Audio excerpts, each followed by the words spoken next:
नमस्कार, मैं हूं आशीष और आप देख रहे हैं आशीष कॉमर्स क्लासेस। मेरे प्रिय साथियों, हम लोग अपने वीडियोस में बात कर रहे थे मार्केटिंग की, और मार्केटिंग में हम लोगों ने इसके पहले बहुत सारे टॉपिक को समझा है और जाना है। आज हम लोग समझेंगे इस वीडियो में कि उत्पाद जीवन चक्र क्या होता है, यानी प्रोडक्ट लाइफ साइकिल किसे कहते हैं। यह हमारा मार्केटिंग का 12वां वीडियो है।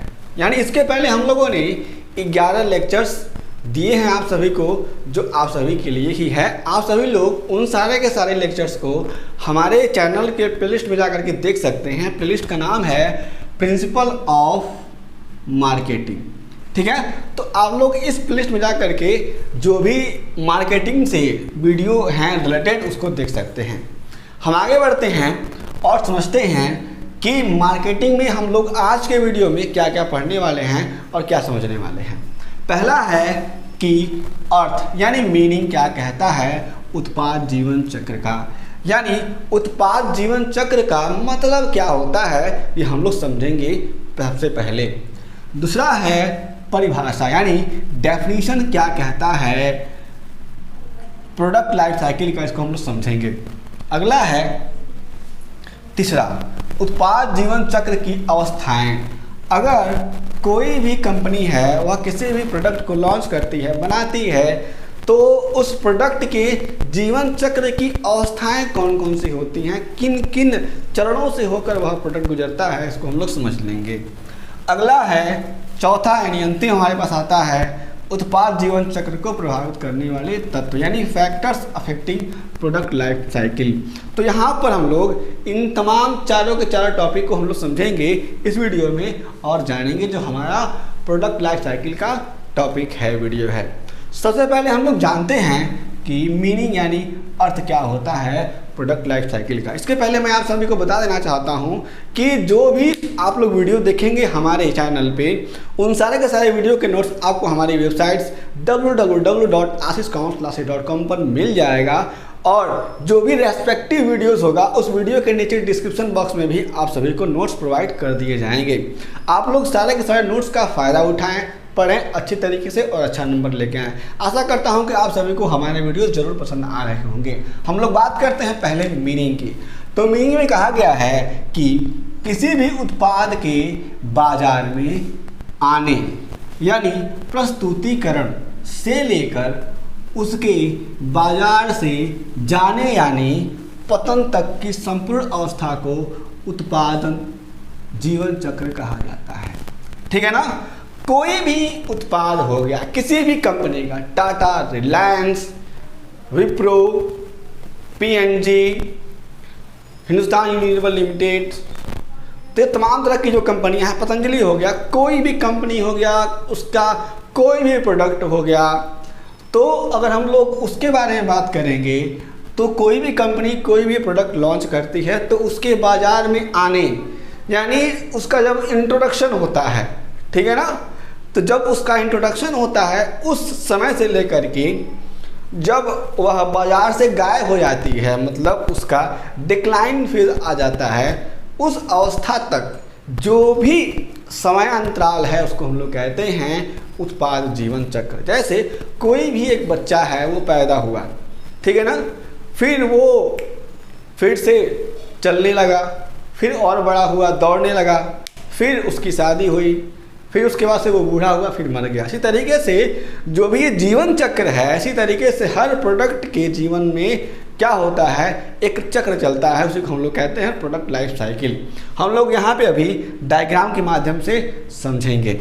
यहाँ पर हम लोग आगे देखेंगे तो कहा गया है कि कोई भी उत्पाद जब पहली बार बाजार में आता है तो संबंधित कंपनी के द्वारा उसकी बिक्री के उद्देश्य से ग्राहकों तक उस उत्पाद के बारे में विपणन यानी मार्केटिंग क्रिया के द्वारा सूचनाएं पहुंचाई जाती हैं। क्लियर है ना कि अगर कोई भी कंपनी कोई भी प्रोडक्ट लॉन्च करने वाली होती है तो उस प्रोडक्ट से संबंधित जो भी इंफॉर्मेशन होते हैं वो मार्केटिंग फंक्शन के थ्रू पहुंचाती है इंफॉर्मेशन। कहाँ पे? मार्केट में यानी बाजार में, जिससे कस्टमर को उस प्रोडक्ट के बारे में मालूम चल सके। ये पहला कहानी यहाँ शुरू होता है। मैं कहानी के माध्यम से आप सभी को समझा दूंगा, बात आसानी से समझ में आ जाएगी। फिर आगे कहा गया है कि जब ग्राहकों के पास उत्पाद के संबंध में सूचनाएं पहुंचती हैं तो ग्राहक उस उत्पाद को खरीदते हैं। ठीक है ना। अगर कोई भी प्रोडक्ट लॉन्च हुआ तो उसके बारे में जब इंफॉर्मेशन जाएगा मार्केटिंग के थ्रू कस्टमर के पास, तो कस्टमर जानेगा, फिर क्या करेगा, उसको खरीदेगा प्रोडक्ट को। आगे बात की जाती है जिसके फलस्वरूप उस वस्तु की मांग बढ़ जाती है। भाई साहब, जैसे जैसे लोग खरीदते बढ़ेंगे ना तो क्या होगा, लोग, एक आदमी खरीदा फिर दूसरा खरीदा, मतलब क्या हो रहा है, डिमांड धीरे धीरे इंक्रीज हो रहा है, मांग धीरे धीरे बढ़ रही है। यह वो अवस्था है जब उत्पाद अपने उच्चतम शिखर की ओर अग्रसर हो रही होती है। ठीक है ना। जब डिमांड धीरे धीरे बढ़ रही होती है तो ये क्या है, कंपनी का वह अवस्था है, जो कंपनी प्रोडक्ट बना रही है उस प्रोडक्ट की वह अवस्था है जब उस प्रोडक्ट की जो भी स्थिति है वो सुदृढ़ हो रही है और वह अपने उच्चतम स्तर तक पहुंच रहा होता है, यानी मैच्योरिटी तक पहुंच रहा होता है। धीरे धीरे इस उत्पाद की मांग में वृद्धि के फलस्वरूप यह उत्पाद अपने जीवन काल में शीर्ष पर होती है। ठीक है ना। और जैसे जैसे मांग बढ़ेगी तो वैसे वैसे लोग खरीदेंगे तो परचेजिंग वगैरह तमाम तरह के जो भी फैक्टर्स हैं अफेक्ट करेंगे, जरूर अफेक्ट करेंगे। तो वैसे क्या होगा, कंपनी का जो प्रोडक्ट है वो अपने हायर लेवल पे पहुंच जाएगा, मैच्योरिटी लेवल पे पहुंच जाता है। एक समय ऐसा आता है यानी इसकी बिक्री बहुत ही अधिक होती है, सेलिंग बहुत ही ज़्यादा होने लगता है।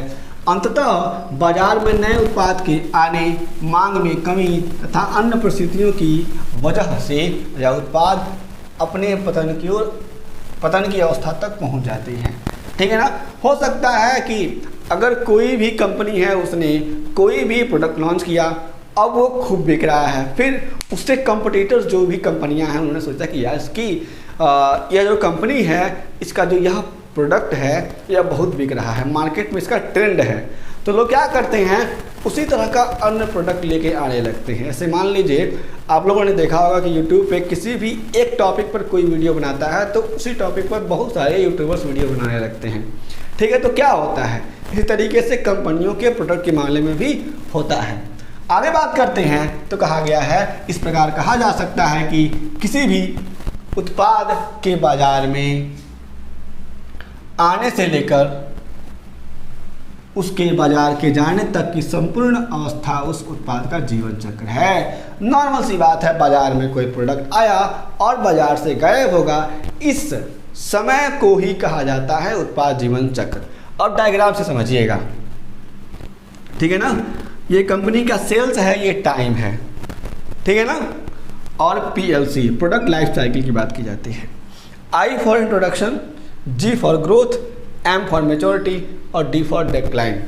अगर कोई भी प्रोडक्ट जब मार्केट में आता है तो पहले इंट्रोडक्शन फेज में होता है। ठीक है ना। पहले वो मार्केट में आ रहा है, फिर धीरे धीरे जैसे जैसे डिमांड बढ़ता है फिर ग्रोथ फेज में प्रवेश कर जाता है, ग्रोथ होता है उसका। फिर क्या होता है, जब मांग और बढ़ती है तो मांग बढ़ने के फलस्वरूप वह प्रोडक्ट मैच्योरिटी स्टेज पे जाता है और अंततः जब कंपटीशन ज़्यादा बढ़ जाता है, पॉलिटिकल कंडीशन आ सकता है, कोई भूकंप आ गया, सूखा पड़ गया या फिर कोई नए रूल्स और रेगुलेशंस आ गए गवर्नमेंट के द्वारा, तो इन तमाम तरह के चक्रों में फंस करके या फिर जो कस्टमर को जो भी चीज़ें मुहैया कराई जाने वाली थी कंपनी की तरफ वो नहीं कराई जा रही हैं, तो डिमांड स्लो होने लगता है और कंपनी का जो प्रोडक्ट है वो डिक्लाइन फेज में चला जाता है। ठीक है ना।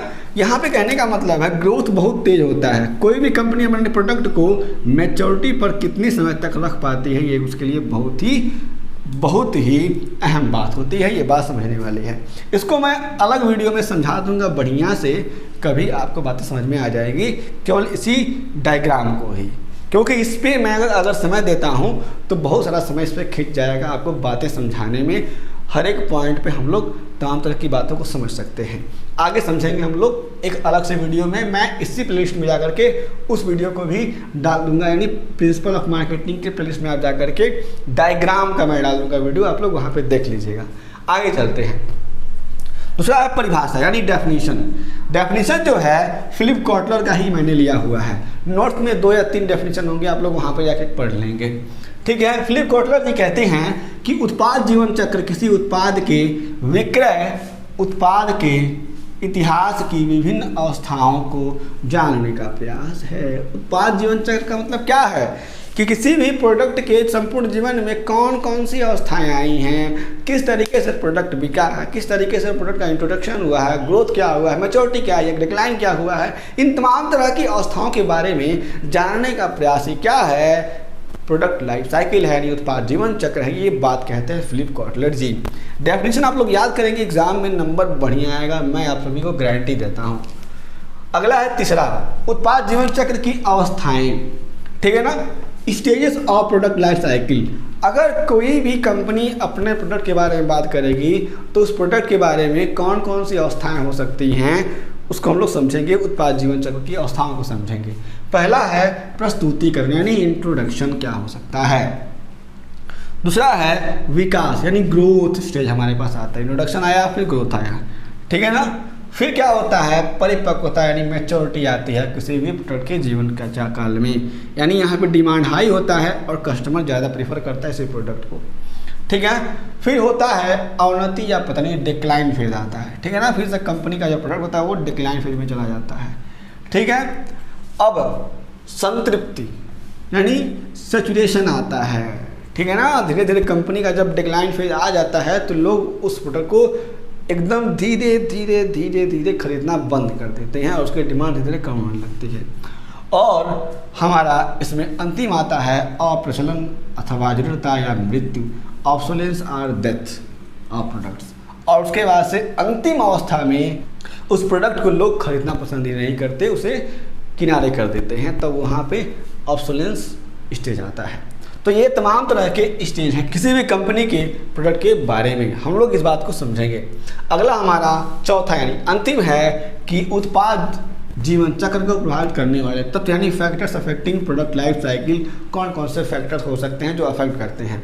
हमारे पास पहला आता है तकनीकी परिवर्तनों की गति यानी रेट ऑफ टेक्निकल चेंजेस, यानी जो भी टेक्निकल चेंजेस होते हैं किसी भी प्रोडक्ट के बारे में, किसी भी कंपनी में या एनवायरनमेंट में, वह चेंज भी कंपनी के प्रोडक्ट लाइफ साइकिल को अफेक्ट करता है। ये बात समझेंगे। जैसे मान लीजिए कोई नई टेक्नोलॉजी आ गई, ठीक है ना, कोई नया फ़ोन लॉन्च हुआ था, अब कोई उसके बाद से मान लीजिए अभी तो 4G चल रहा था, अब 4G के बाद से 5G आ गया है, तो धीरे धीरे जो भी 4G के फ़ोन है वो क्या हो जाएंगे, मार्केट से धीरे धीरे गायब होने लगेंगे। ठीक है ना, फिर 6G आएगा तो 5G का जो भी क्रेज़ है वो थोड़ा कम होने लगता है। ठीक है, अगला है बी बाजार स्वीकृति की गति यानी रेट ऑफ मटेरियल एक्सेप्टेंस। ठीक है ना, यहाँ पे जो भी मार्केट किस तरीके से किसी भी प्रोडक्ट को एक्सेप्ट कर रहा है उसकी बात यहाँ पे की जाती है। आई थिंक यहाँ पे रहेगा रेट ऑफ मार्केट एक्सेप्टेंस। ठीक है ना, आगे चलते हैं। सी है प्रतिस्पर्धी प्रवेश स्थिति यानी case of competitive entry. Competitive entry कैसे होती है इसकी बात हम लोग इसमें कर लेते हैं, समझ लेते हैं। अगला है पेटेंट द्वारा संरक्षण यानी प्रोटेक्शन बाय पेटेंट। कंपनी क्या करती है, अपने प्रोडक्ट का पेटेंट करा लेती है जिससे लोग कॉपी नहीं कर पाते हैं और उसका वहाँ पे प्रोटेक्शन हो पाता है, संरक्षण हो पाता है। और अंतिम है आर्थिक शक्ति यानी इकोनॉमिकल फोर्सेस क्या होती हैं, किसी भी कंपनी के प्रोडक्ट लाइफ साइकिल को अफेक्ट करती हैं। तो मेरे अपने साथियों इस वीडियो में हमने समझा कि प्रोडक्ट लाइफ साइकिल यानी उत्पाद जीवन चक्र किसे कहते हैं। इस वीडियो में हमने बेसिकली समझा कि अर्थ क्या होता है इसका, परिभाषा क्या कहती है, उत्पाद जीवन चक्र की अवस्थाएं क्या होती हैं, और अंत में हमने समझा कि उत्पाद जीवन चक्र जो भी है उसको प्रभावित करने वाले तत्व कौन कौन से यानी एलिमेंट्स कौन कौन से हैं। यदि आपके पास और कोई प्रश्न है तो उन सारे के सारे प्रश्नों को जरूर बताएं। यह वीडियो कैसा लगा वो भी आप हमें बताते चलें। यदि आप चैनल पर नए हैं तो चैनल को सब्सक्राइब कर लीजिए, वीडियो को शेयर कर दीजिए और लाइक करिए। हम फिर से मिलेंगे एक नए वीडियो के साथ, तब तक के लिए जय हिंद।